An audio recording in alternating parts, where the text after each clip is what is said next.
Vince, it's truly an honor and a pleasure to have you here. Thank you so much for this opportunity. Oh, I always look forward to conversations like this, especially a well-dressed gentleman in a formal Indian tunic. I admire that so much. Thank you. I appreciate you acknowledged it. I'm not attending the conference. So before I go into the emerging technologies, a little bit of delving into where we started, because it's a rare opportunity to sit next to the father of the internet. And well, not just keep in mind that I'm only one of them. There's more than one, and I want everyone to acknowledge that it takes a lot of people to make anything like this happen. Absolutely, but there is a leader always outstanding for his contribution, and you are that person. Well, no, it's important then. Bob Kahn, my partner in all of this, started the project in late 1972 with some ideas.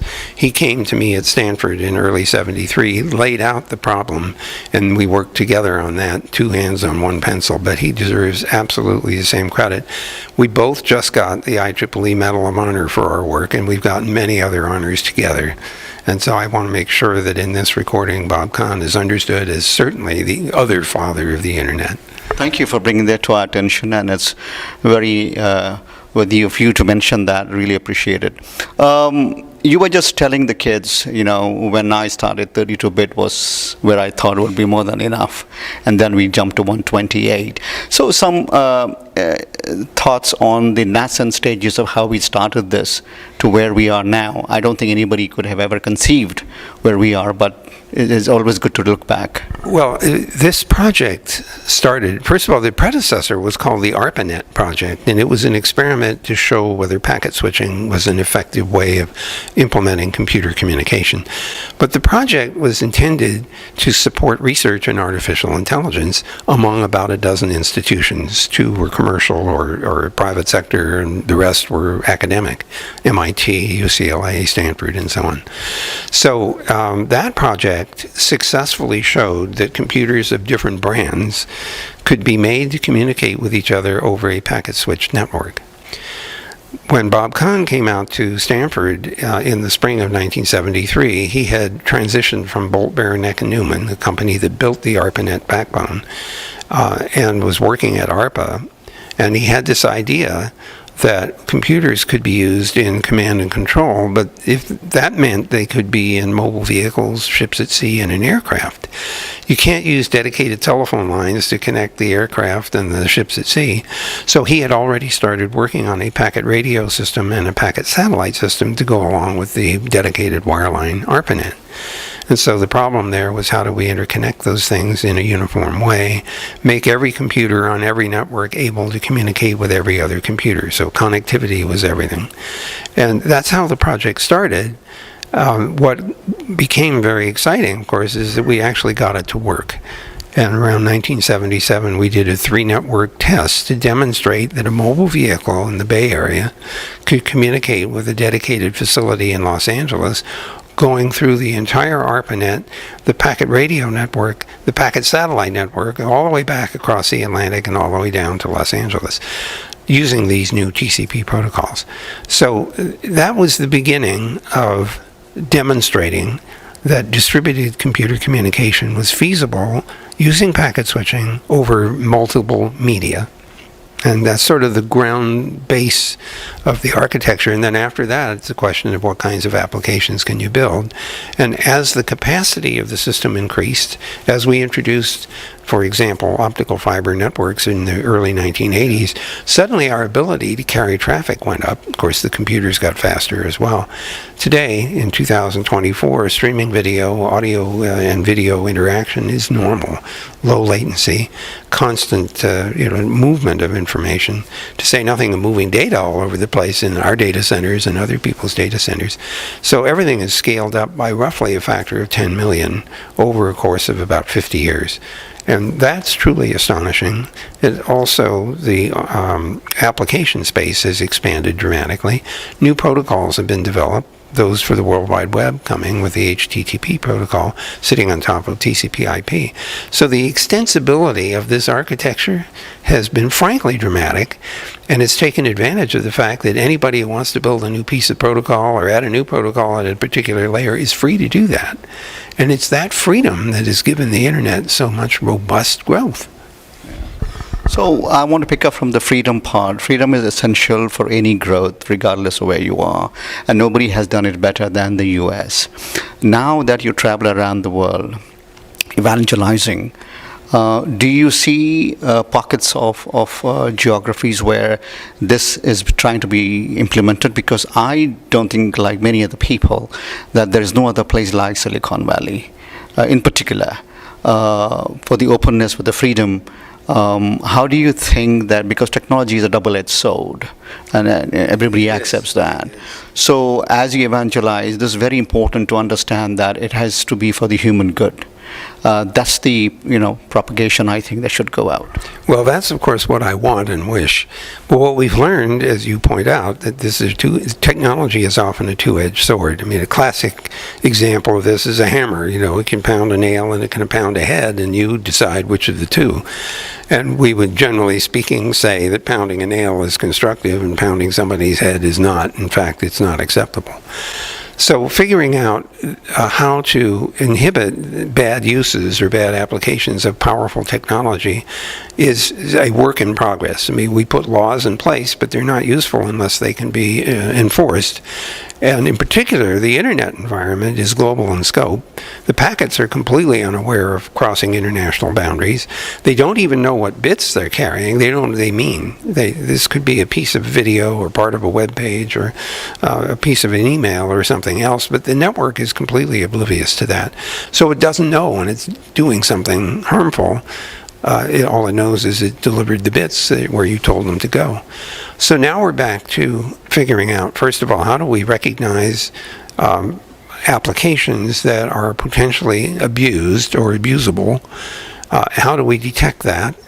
How do we hold parties accountable for their bad behavior? Well, accountability requires that you identify people or organizations or even countries. So that means anonymity is not our friend here, even though we know that under certain circumstances anonymity is important. But I think the ability to hold parties accountable is increasingly important in this network. There is a counterpoint to that, and it's called agency, and it has to do with whether we, as individual users or as corporations or as countries, have access to technologies that will help us protect ourselves online. That's the agency part. So accountability and agency are two parts of the same coin. We have a lot of work to do to build collaborative and cooperative environments, not only on the technical side, but on the legal side.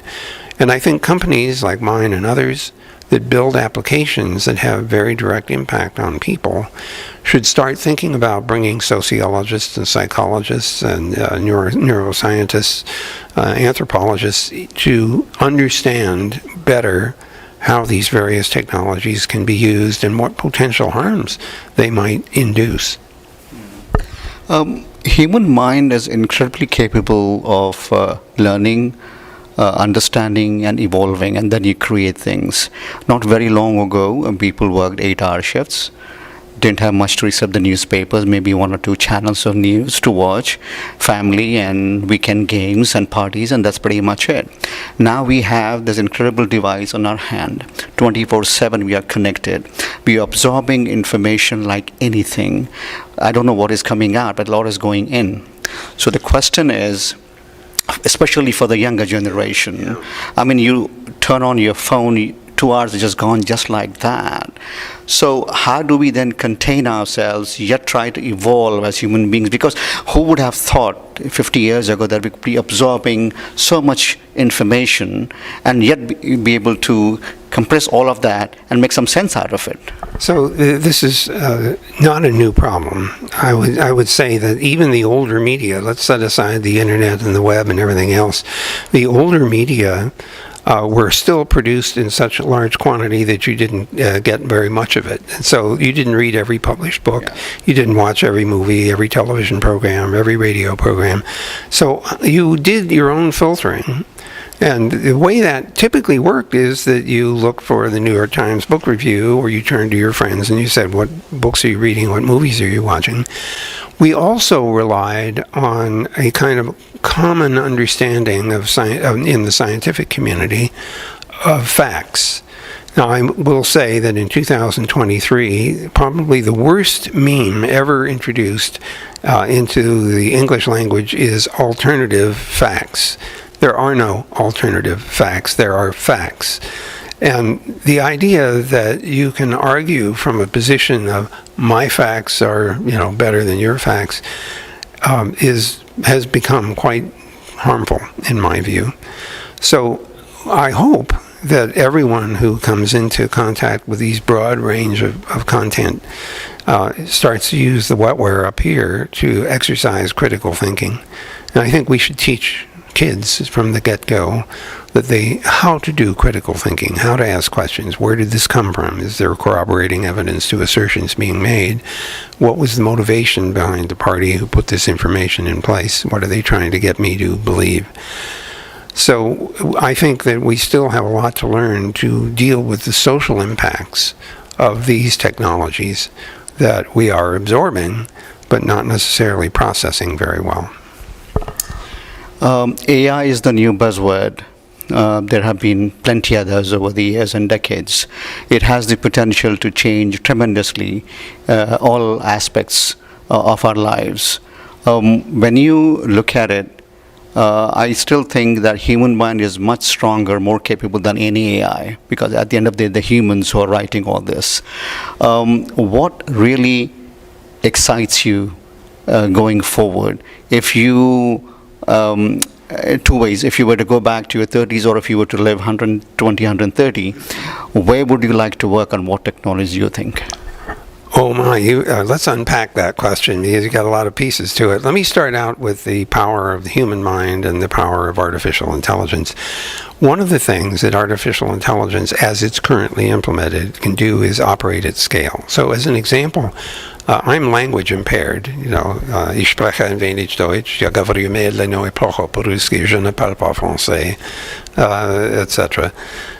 I have language model help that translates 100 different languages. I can't do that. I do not have that capacity, but I get access to that capacity thanks to the large language models and natural language processing. So there are some things along those lines that are super powerful and helpful to me that I probably can't do. On the other hand, I can do some things that I don't think the large language models can do.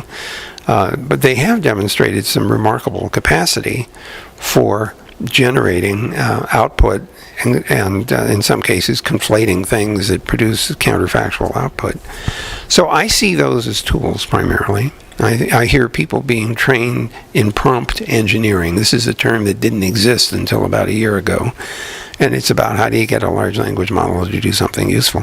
The multimodal models are getting even more interesting because they can help you produce video and audio as well as text.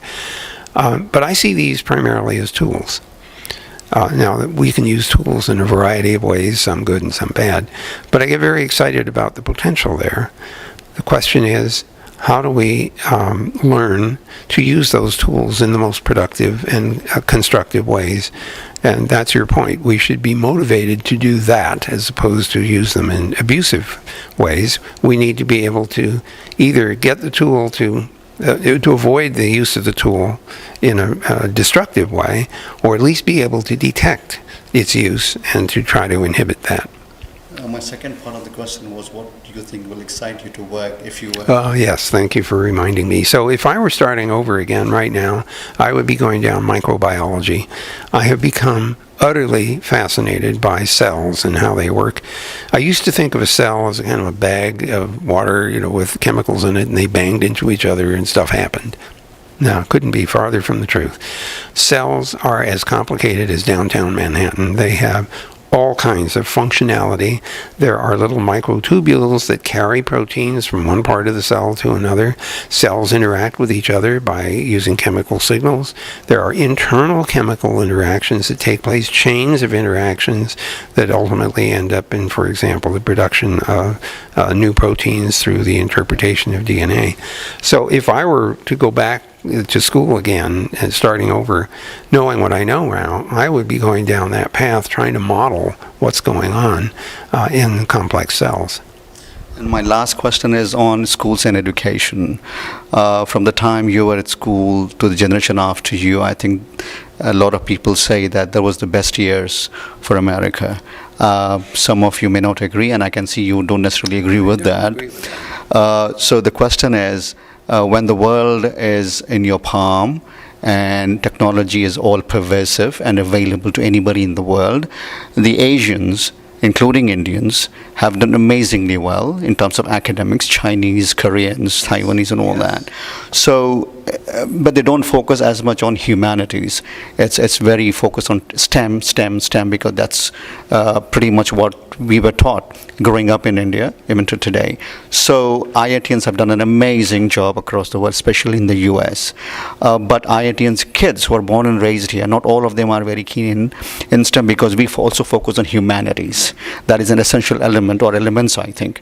What is your take on the American education system? I wish that you were right, that we focus on humanities. I worry that we focus on entertainment. That's not the same thing. Moreover, I would say that the Chinese and the Indian cultures have deep philosophical roots, and I would not for a moment discount that observation in the presence of all the STEM focus that goes on. The thing that I admire about Chinese and Indian families, and frankly Jewish families too, just to pick another cohort, is this focus on attention of education and how important it is, and that's the only way to get ahead is to learn. Now, as to how you learn, this is interesting. So I go back to the 50s when I grew up, or even the 40s. There was a lot of rote learning. You had to memorize your times tables. You had to memorize spelling and all this other stuff. And those served me well.